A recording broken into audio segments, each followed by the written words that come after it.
Yo, what up guys, I'm Sammy and welcome back to the Soul Brothers channel, and this is my first impressions look on the Nike KD15. So it's not out yet. I actually got it on eBay, but it is out in like Asia. I believe it's out in like China and Korea and stuff like that. I did check the Korean website and the price seems to be exactly the same as the KD14. So it's probably going to be 150 bucks out here in the US, which is a good thing. They did not increase the price.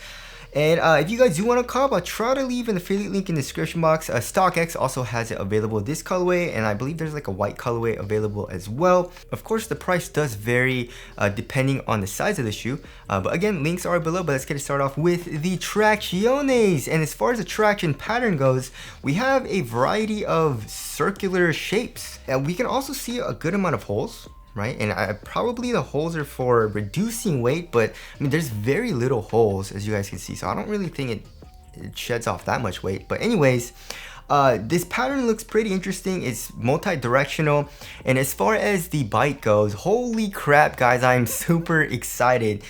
So I tried it on my wood floors. It has an amazing bite. It stops really hard, and I'm liking it a lot so far. And also it has a nice high-pitched squeak. So yeah, it's looking really good so far. I feel like it's gonna be top tier.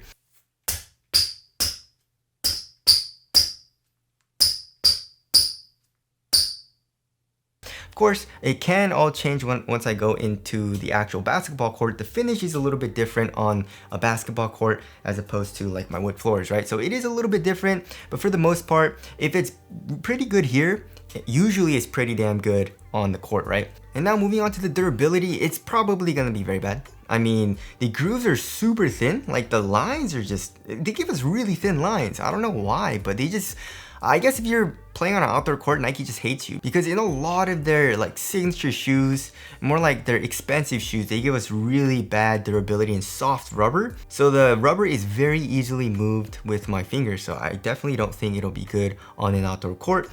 But other than that, I mean, I'm super excited. I feel like it's going to be a top tier traction pattern. And also here in the middle of the outsole, we can see a midfoot shank plate, right? And it's a pretty cool design. It says air zoom here, and we have a lot of perforations in this plastic. Usually it's just like a rectangular plastic piece, right?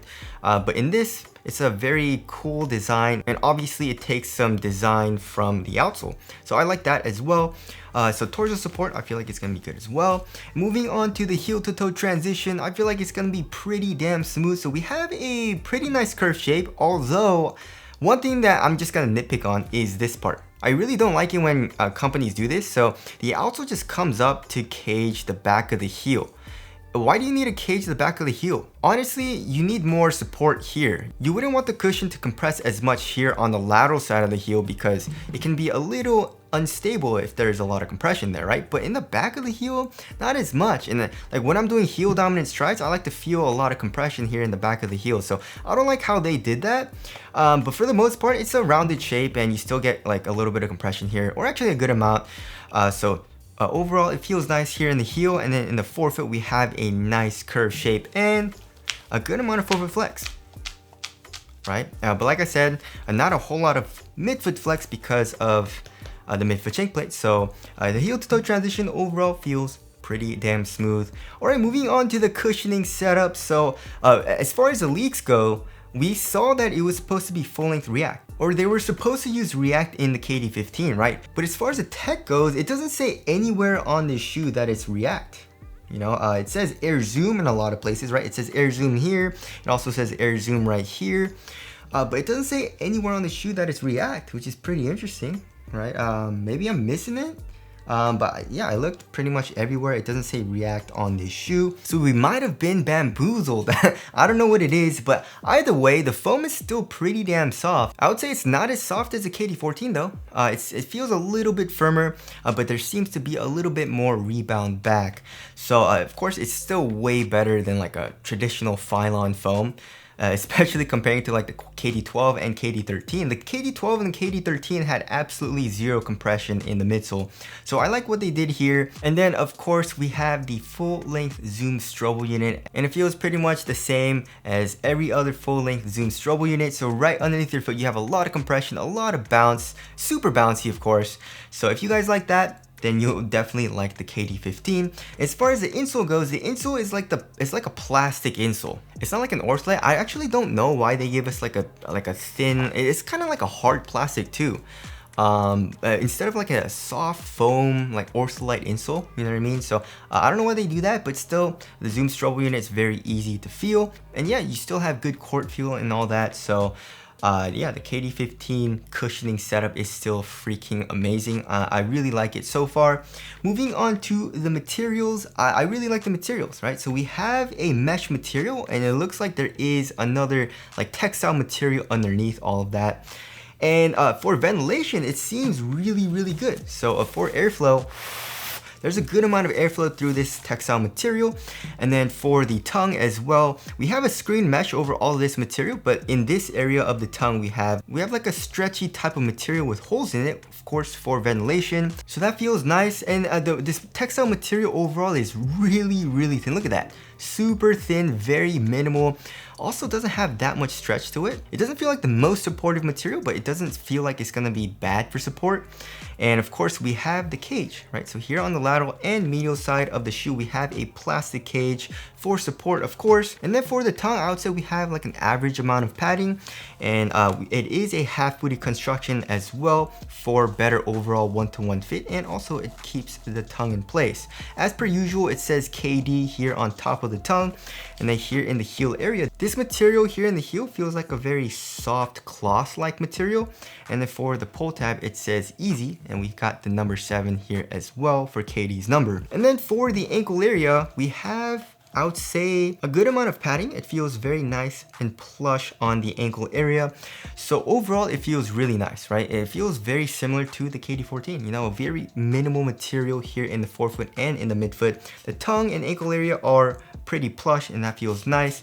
And yeah, I really have no problems at all with the material. It feels great on foot.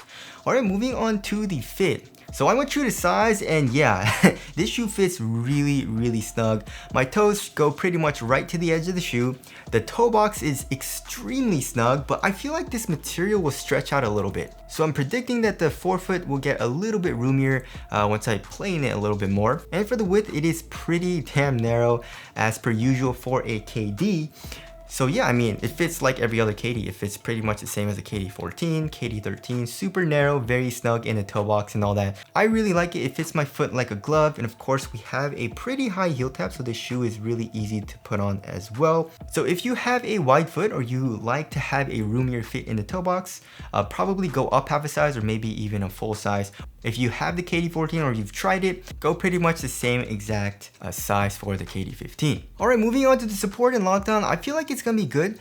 So here in the forefoot, we can see a little bit of the foam coming up right here, but I feel like it should have been a little bit more here instead of here, but I still feel like this will help for lateral containment here in the forefoot. And of course, here in the midfoot and also in the ankle area, we have this plastic cage, and the plastic cage have eyelets, so the laces go through it. So when you tighten the laces, the cage actually tightens on your foot just a tiny bit. But of course, the laces don't just go through this cage, it also goes through the material as well. So it's not a free-flowing cage, if you know what I mean. But of course, that'll help for lateral containment here. And we have an internal TPU heel counter. So lateral containment, I feel like it's gonna be very good. Also for lateral stability, I mean, it's not the widest shoe. There's not a crazy outrigger, but it doesn't seem like it's that narrow. So lateral stability, I feel like is going to be pretty good. Moving on to the weight of the shoe. Let's see. I feel like it's gonna be around average, maybe like 12 and a half ounces. 12.59 ounces. Let's check the other pair. 12.7 ounces. So yeah, that's very average weight.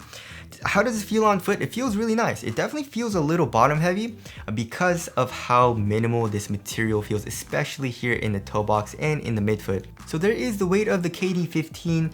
Moving on to the aesthetics, I like it. I really don't like this colorway though.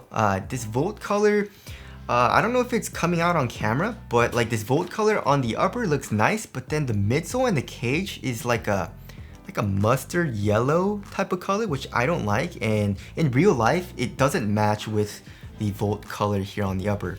And I'm not a huge fan of like this blue color. It doesn't match well with the Volt, right? So I'm not a huge fan of this colorway, but the overall silhouette looks great.